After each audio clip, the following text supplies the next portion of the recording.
All right, let's talk about hamstrings. So with hamstrings, they are on the back of the body. I prefer to use a stick on my hamstrings just because it's a little easier to maneuver, but I will show you some options with the foam roller as well. You could do this seated or in a chair. You could do it seated or with your foot on a chair. I prefer my foot on the chair because it makes my hamstring a little more accessible. Okay, so hamstrings are the back of your legs. When you're using your stick, you're gonna roll that stick up and down the meaty part of the leg. Okay, so the muscle. The muscles run straight up and down the leg, so you're gonna run that foam roller or your stick in that same direction. You can come a little bit to the inside of the leg, directly underneath, and then maybe over to the other side. Okay, so you're just gonna work on that hamstring.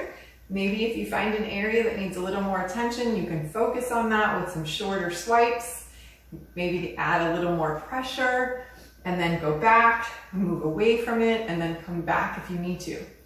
Ultimately, the idea is that if you stick on an area and you work on it, you should feel that sensation start to dissipate a little bit.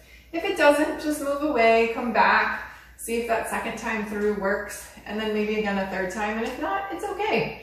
It just means it's not ready to let go today, right? So you would just work your way through the hamstring, and then once you finished on that side, you would move over to the other leg. All right, remember when we are doing myofascial release, you never want to go over the bony areas of the body. You're always massaging muscle or working on the meaty parts. Okay, so your other option here is to use a foam roller. This does require a little bit of upper body strength, which is why it is not my favorite option for the hamstrings. So you're going to use one leg on the floor, the other leg is going to be on your foam roller, and you're going to need to use your arms to lift you up. And then we're just going to roll up and down the hamstring the same way you did with the stick. Now here's the deal. You're going to have to take shorter passes because if you try to roll the entire length of the hamstring, you're putting your shoulders in a very vulnerable position. So notice how my hands are way out behind me and my shoulders are way in front of my hands. That puts a little bit of stress on the shoulder. So we want to try to keep the shoulders over the top of your hands as much as possible, like not moving too far away from that. So that means that you're going to have to take shorter passes on the hamstring to keep your shoulders safe. Okay. The other thing with what I find here is on one hand, I'm using my body weight so I can get a little deeper into the hamstring, like a little more pressure, but at the same time, the foam roller is a lot more broad than the stick.